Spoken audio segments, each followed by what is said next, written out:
The rain came down in hard, angry sheets that night, smearing the neon lights of the roadside diner into ghostly streaks across the windows. The sound of engines roared in the distance, deep, growling thunder that made the glass tremble. The steel serpents had arrived. They were the kind of men people avoided, tattoos crawling up their necks, leather jackets drenched in rain, eyes that had seen too much darkness. But among them their leader stood out. His name was Jackson Kane, a man whose reputation alone could silence a room. People whispered that he'd spent time behind bars, that he'd done things no man should have to do. Yet when he walked into that diner, dripping rain and shadows, his eyes carried a strange calm, a quiet kind of sadness, the kind that comes from fighting battles no one else could see. Behind the counter, a young woman named Laya tried to smile as she poured coffee, her trembling hands betraying her fear. She looked fragile, almost too fragile for the world she was living in.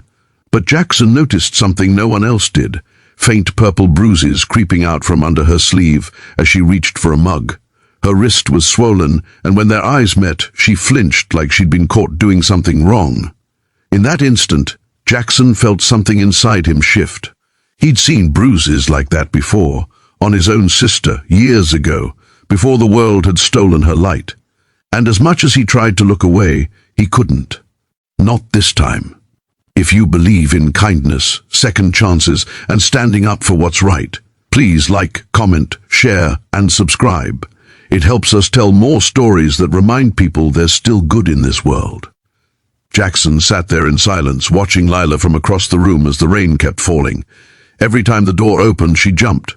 When a man at the corner table called her name sharply, she nearly dropped the plate she was holding. The man was older, his face red with anger, eyes cold as steel.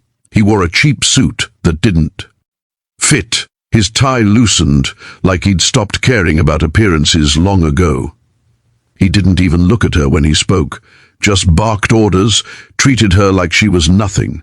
And Jackson, the man who was used to violence, the man who'd broken bones and led men into fights, felt his blood boil in a way he hadn't in years. He watched her endure it quietly, head bowed, no words of protest. It wasn't his business, he told himself. He was just there for coffee and a quiet night before hitting the road again. But the truth was, Jackson Kane had never been good at walking away from broken things. He was a man haunted by the ghosts of people he couldn't save, and something about that girl's eyes told him that if he walked out now, he'd never forgive himself.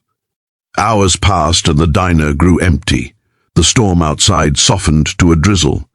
When Laya finally brought his bill, Jackson noticed her hands shaking so badly she could barely hold the paper. He reached out, his voice low and calm, and said, "You okay, sweetheart?" She froze. For a second he thought she might cry, but she forced a smile that didn't reach her eyes and whispered, "Yes, sir, just tired." Then she turned and walked away before he could say another word. That night, as Jackson and his crew left, he saw her standing by the window, watching them go. A small figure trapped in a life that had beaten the hope out of her. He couldn't sleep. He couldn't stop thinking about those bruises, about the way her eyes pleaded for help, even as her mouth said nothing. By dawn, he'd made up his mind. The next evening, the steel serpents came back to the diner. Same seats, same coffee, same rain outside. But this time, Jackson wasn't there for coffee. He was there for Laya. She looked surprised to see him, then scared, like she thought she might be in trouble. Jackson smiled gently, a rare thing for him, and said, "You serving tonight?" She nodded, and he said, "Then I'll take whatever you recommend." It was such a simple thing, but it made her blink, confused, as if no one had ever asked her opinion before. Over the next few nights, Jackson kept coming back, sometimes alone, sometimes with his men. Always quiet, always respectful. Slowly, Laya began to relax around him. He learned that she'd been working double shifts for months, saving up for something she wouldn't talk about. He noticed the bruises never really faded, just changed shape and color. Then one night, he saw her outside the diner, arguing with that same man from before, the one with the cheap suit. He was gripping her arm too tightly, his voice harsh, his face twisted in rage. That was all it took. Jackson stepped out of the shadows and said in a voice that turned the air to ice, "Let her go." The man spun around, ready to fight, until he saw who it was. Everyone in town knew Jackson Kane's name, and no one wanted to cross him. The man sneered, pretending to be brave, but Jackson could see the fear in his eyes. "She's my wife," the man spat. "Ain't none of your business." But Jackson took one step closer, his tone low and deadly. "You hurt her again, and I swear to God, you'll wish I made it my business sooner." The man let go of her arm and stumbled back, muttering threats as he left. Lila stood there trembling, tears spilling down her face. For the first time, she didn't try to hide them. Jackson didn't say anything. He just took off his leather jacket and wrapped it around her shoulders. It was heavy and warm, and for a moment she felt safe. Safe in a way she hadn't felt in years. The next morning, word spread around town like wildfire. The steel serpents had stepped in to protect the diner girl. People whispered that Jackson Kane had gone soft, that he'd lost his edge. But those who knew him best saw something different. They saw a man trying to make peace with his past by saving someone else's future. Days turned into weeks, and Lila started to heal. She smiled more. The bruises faded. She found her voice again, and Jackson found himself coming to the diner just to hear her laugh.